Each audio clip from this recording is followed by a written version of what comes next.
Stand in front of the mirror. Repeat after me. I am worthy.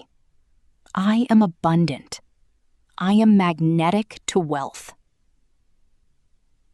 If you've ever done this, said the words, wanted them to feel true, and felt nothing, you are not broken. You're not unspiritual. You're not bad at manifestation. You're not failing to believe enough. You ran into a problem that researchers studying affirmations have known about for almost 20 years.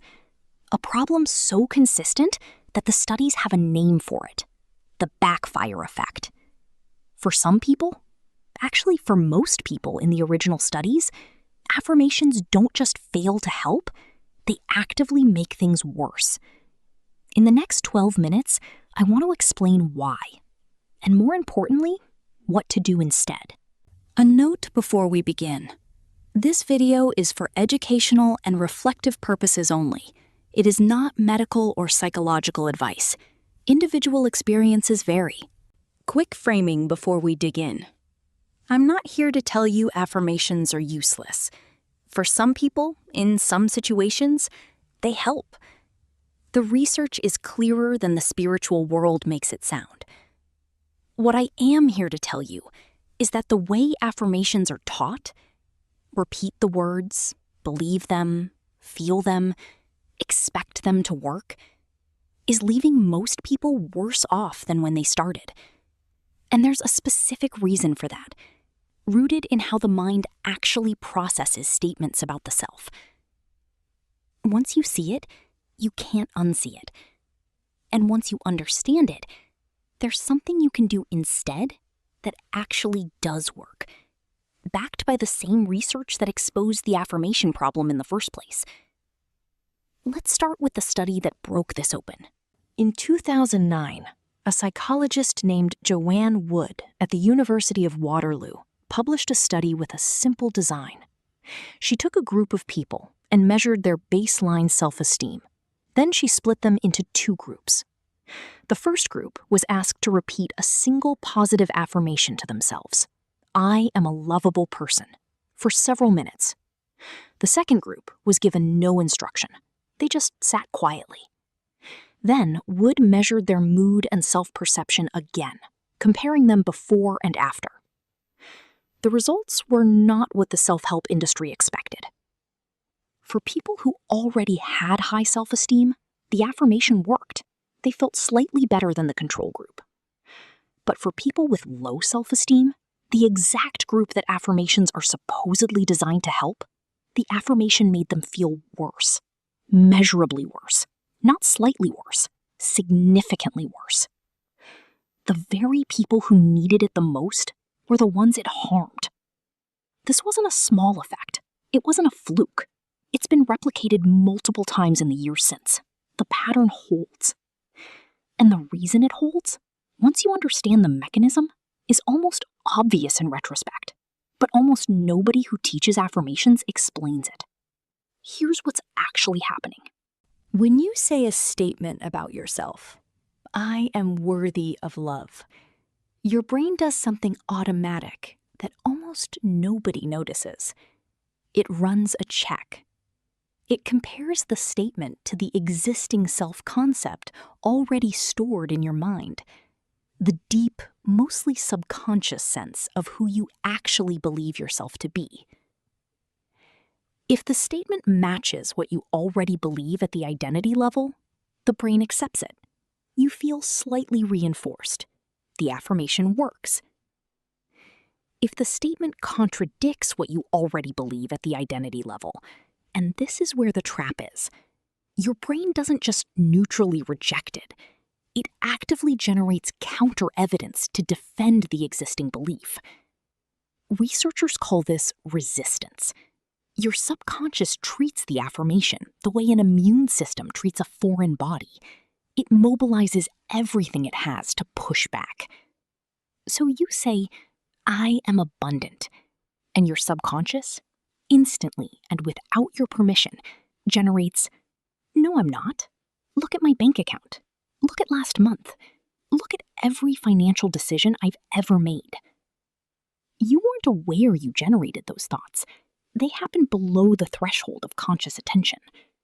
But the effect, the felt sense of the affirmation, is now negative because you've just exposed yourself, vividly and unwillingly, to a stream of evidence that the affirmation isn't true. This is why the people who need affirmations most are the ones they hurt most. The bigger the gap between the affirmation and the self-concept, the more counter-evidence the brain has to generate to maintain coherence. The more counter-evidence it generates, the worse you feel. You weren't doing it wrong. You were doing it the way you were taught. The teaching was wrong. Here's where the spiritual world made the problem worse. Mainstream affirmation teaching at least tells you to pick statements you can plausibly accept. The spiritual version of affirmations tells you to pick statements as audacious as possible. I am a millionaire. I am a magnet for love. The universe is conspiring in my favor. The thinking is that bold affirmations work harder, that if you affirm something big enough, often enough, the universe is forced to deliver it. What the research actually shows is the opposite. The wider the gap between the affirmation and the felt sense reality, the more resistance the brain generates.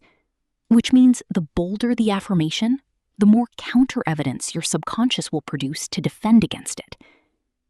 Telling someone who has $3,000 in debt to repeat, I am a millionaire, doesn't move them toward being a millionaire. It moves them backward, because every time they say it, their subconscious floods them with the gap between the statement and reality. The gap becomes more vivid. The shame becomes more immediate. The belief that they'll never get there becomes more reinforced. The very practice that was supposed to bridge the gap is widening it. This isn't anyone's fault. The teachers who taught you this didn't know. The early manifestation books were written before the research existed. The pattern got passed down, repackaged, and amplified through social media, and the underlying mechanism never got examined. But now we know.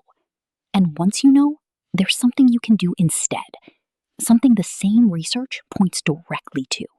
3 techniques. Each one is designed to bypass the resistance instead of trigger it. Try one. Don't try all 3 at once. 1. Use questions instead of statements.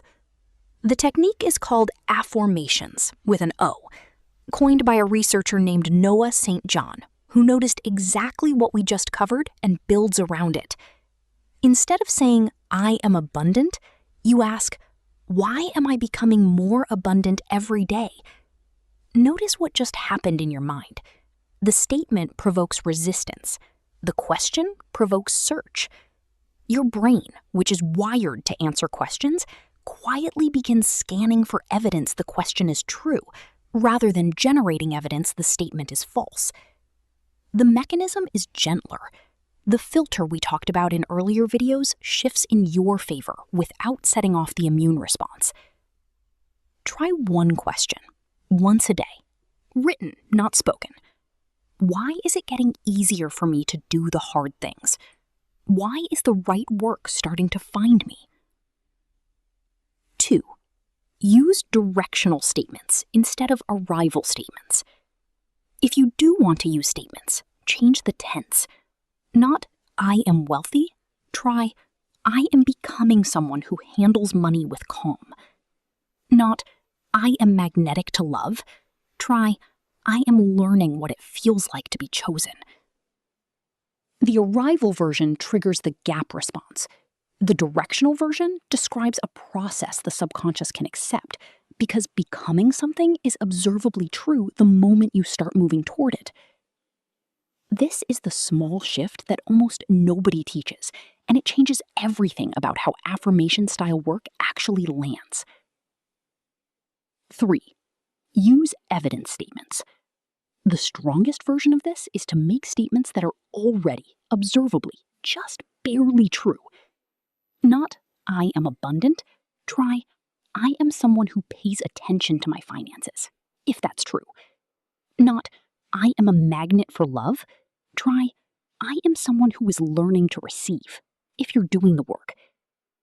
These statements don't generate resistance because they don't have a gap. They reinforce identity at the level the brain accepts as real. Over time, with enough small, true statements, the identity expands. The bolder things become accessible later, organically, because the floor has moved. This is how identity actually changes, not by reaching for the ceiling, by raising the floor. None of this means the work doesn't work. It just means the work is different than you were told. The brain is more honest than the affirmation industry has accounted for. It will not be talked out of what it believes, but it can be slowly, patiently, gently shifted, using techniques that respect how it actually operates. That's the work we do on this channel, not magical thinking, not louder repetitions of words that aren't landing. The actual, observable mechanics of interchange, drawn from neuroscience, psychology, and the wisdom traditions that figured this out long before we had studies to prove it. If that's the work you're here for, subscribe. And if you want a structured way to begin, a 7-day practice that uses every technique we just talked about, day by day, I've put together a free guide called the Manifestation Foundations. Link is in the description. Stop reaching for the ceiling. Start raising the floor. I'll see you in the next one.